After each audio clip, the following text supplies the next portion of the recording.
ഇങ്ങനൊരു പരിപാടി സാധ്യമാക്കി തന്ന കോഴിക്കോട് യൂണിവേഴ്സിറ്റി മലയാള വിഭാഗത്തിനോട് ഉള്ള ഒരു കൃതജ്ഞത പറയാൻ എനിക്ക് തോന്നുകയാണ്.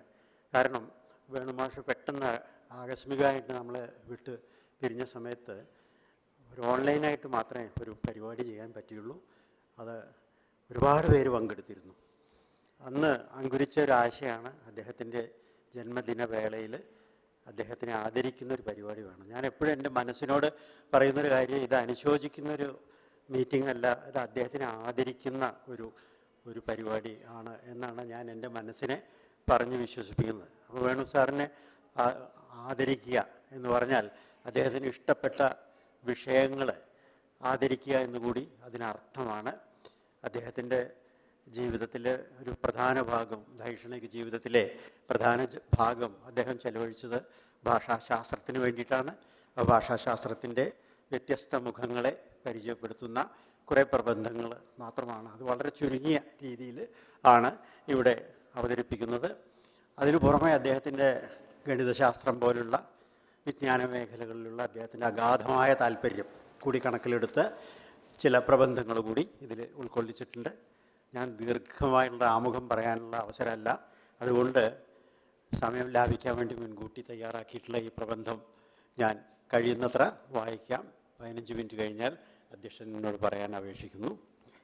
അഗാധമായ തൻ്റെ സംസ്കൃത പാണ്ഡിത്യം ഉപയോഗിച്ചുകൊണ്ട് പാശ്ചാത്യ ലോകത്തിന് ഒരു നവീന ഭാഷാശാസ്ത്രം സമ്മാനിച്ച ഫെർഡിനൻഡ് ദി സൊസ്യൂറിനെ കുറിച്ചുള്ള സൊസ്യൂറിൻ്റെ ഇന്ത്യൻ വേരുകൾ എന്ന പ്രബന്ധത്തിൽ പണിക്കർ മാസ്റ്റർ ഇങ്ങനെ എഴുതി: പാരമ്പര്യത്തിൽ കാലുറപ്പിച്ചു നിന്നാണ് ആർക്കും പുതിയ കുതിപ്പ് സാധ്യമാകുന്നത്. പാരമ്പര്യം മനുഷ്യവംശത്തിൻ്റെ ചിന്താ പാരമ്പര്യം തന്നെ. കഴിവുള്ളവർ അത് മുഴുവൻ സ്വന്തമാക്കും. സൊസ്യൂറിനെ മാത്രം ഉദ്ദേശിച്ചുകൊണ്ടുള്ളതായിരുന്നില്ല ഈ ആറ്റിക്കുറുക്കിയ പ്രസ്താവം. പ്രാചീന ചൈന വൈദ്യശാസ്ത്രത്തിൽ നിന്നുള്ള ഒരു പരികൽപ്പന സമർത്ഥമായി ഉപയോഗപ്പെടുത്തി ഗോവസൂരി പ്രയോഗം വികസിപ്പിച്ചെടുത്ത എഡ്വേർഡ് ജെന്നറെയും പ്രാതിശാഖ്യങ്ങളിലൂടെ നാദികളെയും ശ്വാസികളെയും വേർതിരിക്കാനുള്ള അറിവ് നേടിയെടുത്ത ഇംഗ്ലീഷ് ഭാഷാ ശാസ്ത്രജ്ഞന്മാരെയും അദ്ദേഹം ഇവിടെ കടാക്ഷിച്ചിട്ടുണ്ട്. ഈ കഴിവ് അതിൻ്റെ പൂർണ്ണമായ അർത്ഥത്തിൽ പണിക്കർ മാസ്റ്ററിലും പ്രകാശിക്കുന്നത് കാണാം. അദ്ദേഹത്തിൻ്റെ പല പഠനങ്ങളും പാരമ്പര്യാവബോധത്തിൽ നിന്ന് രൂപമെടുത്ത കുതിപ്പുകളുടെ നിദർശനങ്ങളാണ്. പഴമയെ എങ്ങനെ ഒരു പ്രതിഭാശാലിക്ക് തൻ്റെ പുത്തൻ അറിവുകളുടെ വെളിച്ചത്തിൽ സമീപിക്കാമെന്നും അതിലൂടെ അതിന് പുതിയ മാനങ്ങൾ നൽകാമെന്നും അദ്ദേഹം തൻ്റെ പഠനങ്ങളിലൂടെ തെളിയിച്ചിട്ടുണ്ട്. ഉദ്ധരിച്ച പ്രസ്താവത്തിലെ മറ്റു ചില സൂചനകളും നമ്മുടെ സവിശേഷ ശ്രദ്ധ അർഹിക്കുന്നു.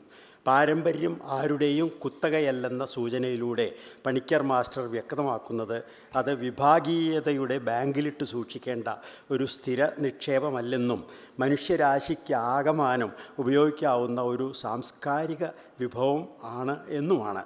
സംസ്കൃതം ഉരുവിട്ടു നടക്കുന്ന ഒരു യാഥാസ്ഥിക പണ്ഡിതനോ ഇന്ത്യക്കാരൻ പോരുമോ അല്ലാത്ത ഒരു ഭാഷാശാസ്ത്രജ്ഞൻ എങ്ങനെ താൻ ആർജിച്ച പാരമ്പര്യജ്ഞാനം ആധുനിക ഭാഷാശാസ്ത്ര രംഗത്ത് ഉപയോഗിച്ചു എന്ന് ഉദാഹരിക്കുന്ന ലേഖനത്തിലാണ് ഈ പരാമർശം എന്നത് ശ്രദ്ധേയമത്രേ.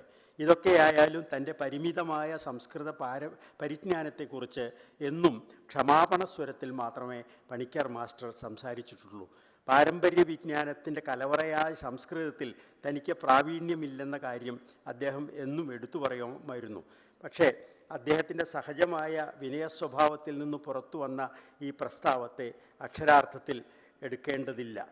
പല പ്രമുഖ പണ്ഡിതന്മാരെക്കാളും സൂക്ഷ്മതയാർന്ന പരിജ്ഞാനമായിരുന്നു അദ്ദേഹത്തിൻ്റേത് എന്ന് ഈ ലേഖകന് പല സന്ദർഭങ്ങളിലും നേരിട്ട് ബോധ്യപ്പെട്ട വസ്തുതയാണ്.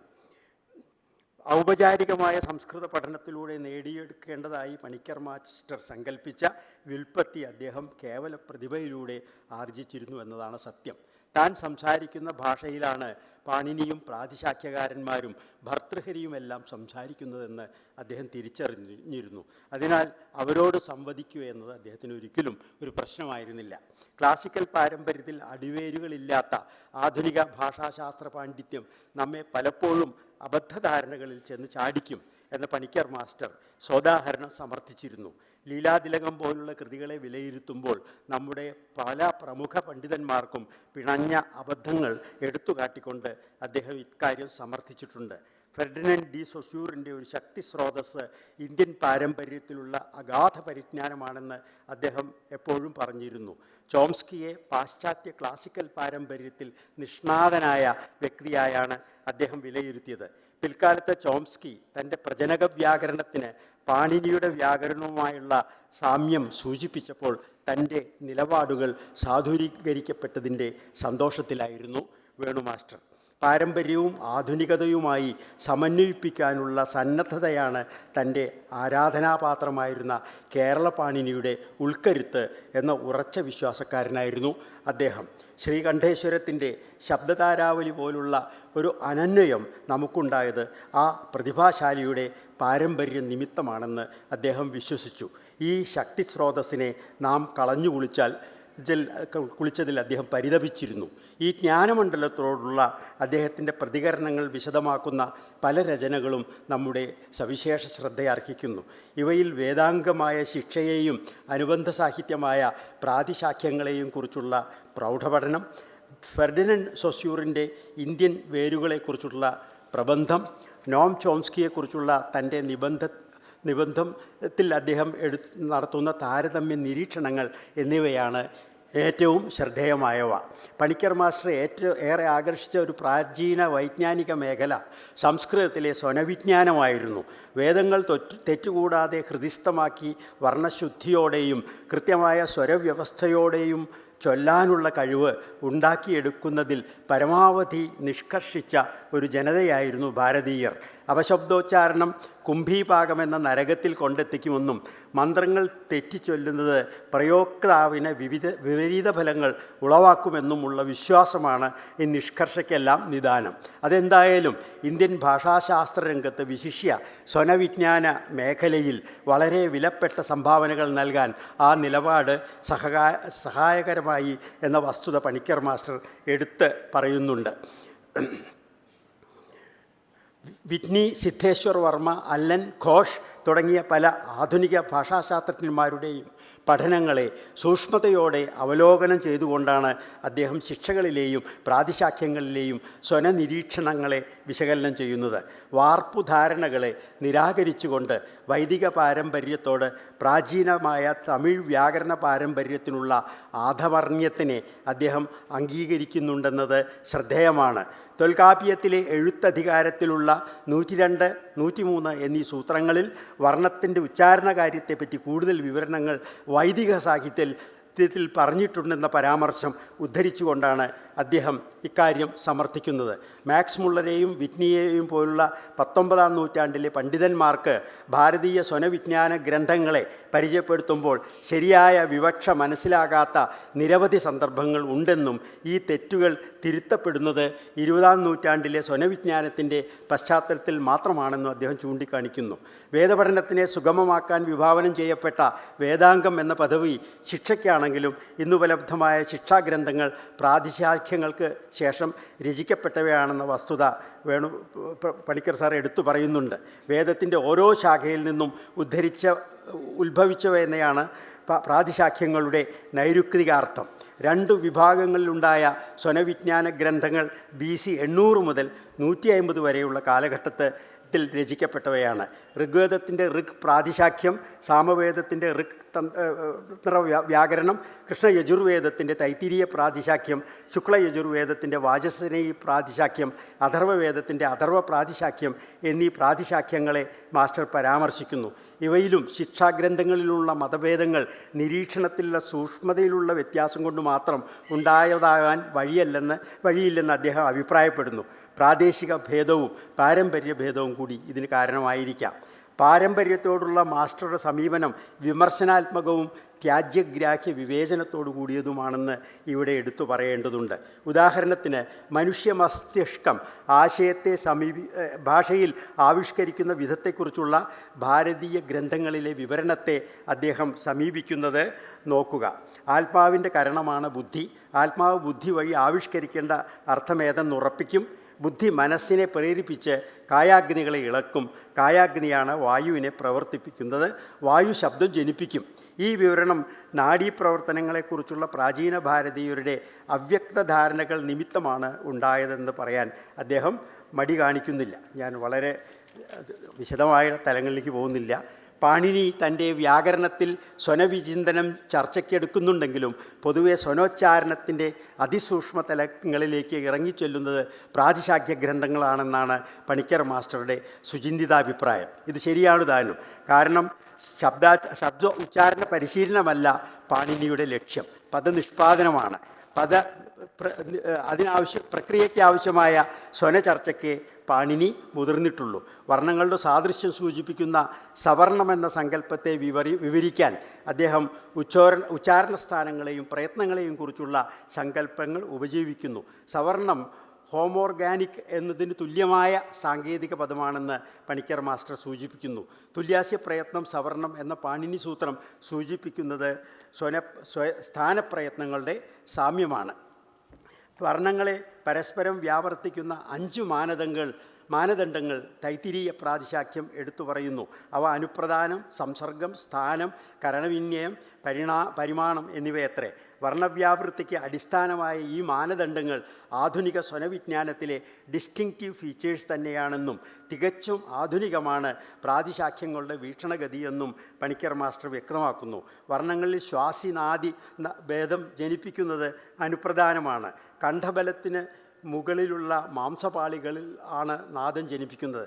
ഇവയെ വീണാതന്ത്രി സമാനമായി തെറ്റിദ്ധരിച്ചിരുന്ന ഗ്രീക്കുകാരുടെ സങ്കല്പത്തിൽ നിന്നാണ് വോക്കൽ കോഡ്സ് എന്ന പദം ഉണ്ടായതെന്നും ഭാരതീയർക്ക് അത്തരമൊരു തെറ്റിദ്ധാരണ ഉണ്ടായിരുന്നില്ലെന്നും അദ്ദേഹം ചൂണ്ടിക്കാണിക്കുന്നു. എല്ലാ കാര്യങ്ങളും പഴമക്കാർ പറഞ്ഞു തന്നിട്ടുണ്ട് എന്ന ഒരു അതിവാദത്തിലല്ല പണിക്കർ മാസ്റ്റർ നിലയുറപ്പിച്ചിട്ടുള്ളത്. പാശ്ചാത്യ ചിന്തകർ ഇന്ത്യൻ നിന്ന് ഊർജം ഉൾക്കൊണ്ട് ഏറെ മുന്നോട്ട് പോയിട്ടുണ്ട് എന്ന് അദ്ദേഹം എടുത്തു പറയുന്നുണ്ട്. എന്നാൽ വിറ്റ്നിയെപ്പോലുള്ള ആദ്യകാല ഭാഷാശാസ്ത്രജ്ഞന്മാർ പ്രാതിശാഖ്യങ്ങളിലെ പല നിരീക്ഷണങ്ങളുടെയും ആഴം കണ്ടറിയാതെ പോയതും അദ്ദേഹം എടുത്തു കാട്ടുന്നു. സൊസ്യൂറിൻ്റെ ഇന്ത്യൻ വേരുകൾ.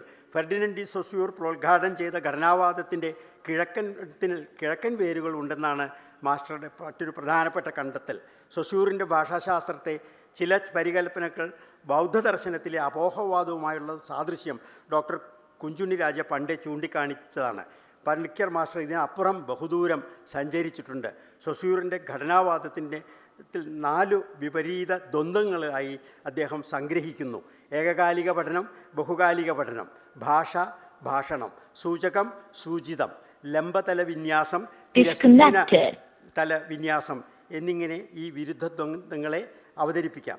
ഇവയിൽ ഓരോന്നിലും തുല്യമായിട്ടുള്ള സങ്കല്പങ്ങൾ ഇന്ത്യൻ പാരമ്പര്യത്തിൽ ഉണ്ട് എന്നാണ് അദ്ദേഹം പറഞ്ഞിട്ടുള്ളത്. ഏറ്റവും പ്രധാനപ്പെട്ട ഒരു കാര്യം സൊസ്യൂറിൻ്റെ ഭാഷാശാസ്ത്ര സങ്കല്പത്തിൽ അടിസ്ഥാന സങ്കല്പമായിട്ടുള്ള ചിഹ്നം എന്നുള്ളത്, സൈൻ എന്നുള്ളതാണ്.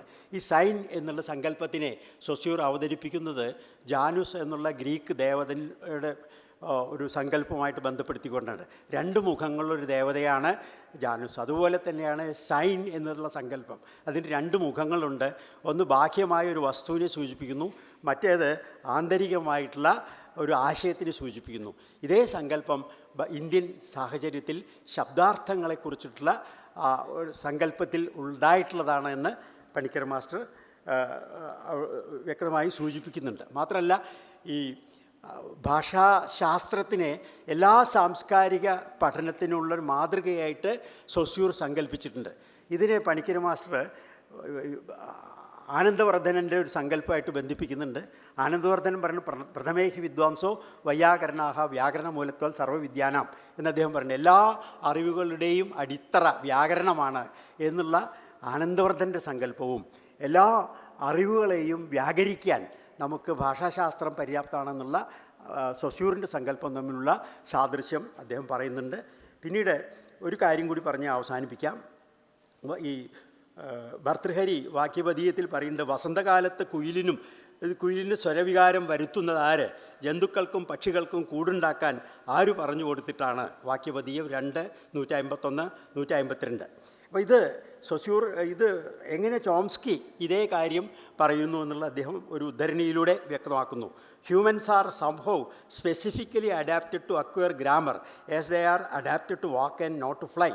The acquisition of language is the biological property of the human organism on par with those that enable a bird to build a nest or reproduce a characteristic song. For that matter, comparable to the properties that account for the development of particular organs of the body. പാരമ്പര്യത്തിൽ നിന്ന് ഊർജം ഉൾക്കൊണ്ടുവേണം നാം ഭാഷാശാസ്ത്ര പഠനം മുന്നോട്ട് കൊണ്ടുപോകേണ്ടത് എന്ന സുചിന്തിതമായ നിലപാടിലേക്ക് Panicker master എത്തിച്ചേർന്നത് ഇത്തരം നിരവധി വസ്തുതകളുടെ അടിസ്ഥാനത്തിലാണ്. കൊളോണിയൽ കാലഘട്ടത്തിൽ നാം നമ്മുടെ പാരമ്പര്യത്തെ ഏറെ സമ്പൂർണ്ണമായി തന്നെ നിരാകരിച്ചതിൻ്റെ ഫലം ഭാഷാശാസ്ത്രത്തിലും പ്രതിഫലിച്ചിട്ടുള്ളത് എങ്ങനെയെന്ന് അദ്ദേഹം സോദാഹരണം സമർത്ഥിച്ചിട്ടുണ്ട്. എന്നാൽ പാരമ്പര്യത്തെയും നാം വിമർശനാത്മകമായി തന്നെ വേണം സമീപിക്കാൻ എന്നും അദ്ദേഹം നിഷ്കർഷിച്ചിട്ടുണ്ടെന്നതും ശ്രദ്ധേയമാണ്. Thank you.